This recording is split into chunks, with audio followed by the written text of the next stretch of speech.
আসসালামু আলাইকুম। আজকে আমরা কথা বলবো সঞ্চয়পত্র কিভাবে বন্ধ করতে হয়। মানে আপনি কোনো একটা সঞ্চয়পত্র আপনার আছে, এখন আপনার যেকোনো প্রয়োজনীয় সঞ্চয়পত্রটা ভাঙানো লাগতে পারে। এটা ভাঙাতে গেলে আপনার কি নিয়ম মেনে চলতে হবে, কিভাবে একটা অ্যাপ্লিকেশন লিখবেন এবং সাথে কি ডকুমেন্ট নিয়ে যাবেন, সেসব নিয়ে শর্টকাটে কিছু কথা বলবো। প্রথমত যে অ্যাপ্লিকেশনটা লাগবে সেটা আমি ভিডিও শেষে আপনাদের দেখিয়ে দেবো একটা নমুনা। সেই নমুনা অনুসারে আপনারা একটা সাদা কাগজে লিখে নিয়ে গেলেই হয়ে যাবে।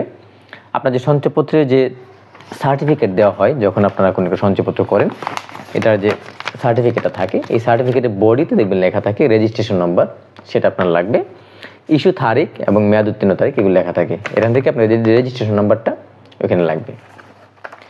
এখন বেসিক যে জিনিস মনে রাখবেন তা হচ্ছে সঞ্চয়পত্র ভাঙাতে হয় 2টার আগে।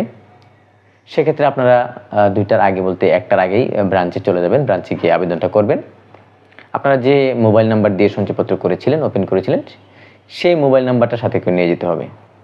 এখন কোনো কারণে যদি ওই মোবাইলটা আপনার কাছে না থাকে, ওই ফোনটা অথবা ওই নাম্বারে যে সিমটা ছিল সেই সিমটা যদি আপনার কাছে না থাকে, তাহলে ওই সিমে ওটিপি যাবে। অন্য কারো কাছে থাকলে তার কাছে বলতে হবে, যে ফ্যামিলির অন্য কারো কাছে থাকলে তার কাছ থেকে ওটিপিটা নিতে হবে, ব্রাঞ্চে বলতে হবে এটা। আর যদি ওই সিমটা টোটালি বন্ধ হয়ে যায়, যদি আপনার নাগালের বাইরে থাকে অথবা সিমটা আপনি হারিয়ে ফেলছেন কিন্তু তুলতে পারছেন না, সেক্ষেত্রে কিন্তু আপনি ইনস্ট্যান্ট গিয়েই। আসসালামু আলাইকুম। আজকে আমরা জানবো সঞ্চয়পত্র বন্ধের ক্ষেত্রে কিভাবে আবেদন করতে হয়। আপনার একটা সঞ্চয়পত্র করার পরে যে কোনো প্রয়োজনে আপনাদের সেই সঞ্চয়পত্র ভাঙা লাগতে পারে। সেক্ষেত্রে আপনি যদি ব্রাঞ্চে যান, তাহলে আপনার সঞ্চয়পত্রে যে সার্টিফিকেট আছে, এই যে এরকম যে সার্টিফিকেট যেটা আপনার কাছে থাকে ওইটা হাতে নেবেন, সাথে আপনার আইডি কার্ডের একটা ফটোকপি নেবেন এবং একটা আবেদনপত্র সাথে নিয়ে ব্যাংকে গিয়ে জমা দিবেন। এখন আবেদনপত্র ক্লোজিংয়ের ক্ষেত্রে কিছু শাখা ভেদে আবেদনটা পার্থক্য হবে।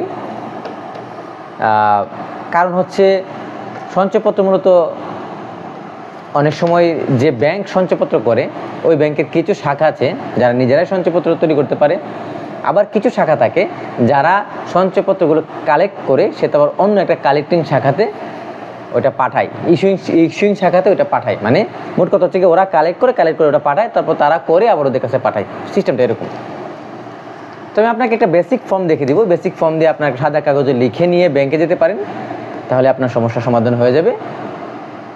এক্ষেত্রে আপনার সাথে নিতে হবে, ব্যাংকে যখন সঞ্চয়পত্র করেন তখন আপনি যে অ্যাকাউন্টে দিয়েছিলেন, ব্যাংকে বলতে আপনি যখন সঞ্চয়পত্র করেন সেটা ডাকঘর হোক অথবা যে কোনো সরকারি ব্যাংকেই হোক, আপনি সঞ্চয়পত্র করার সময় যে মোবাইল নাম্বারটি ব্যবহার করেছিলেন সেই মোবাইল নাম্বারটি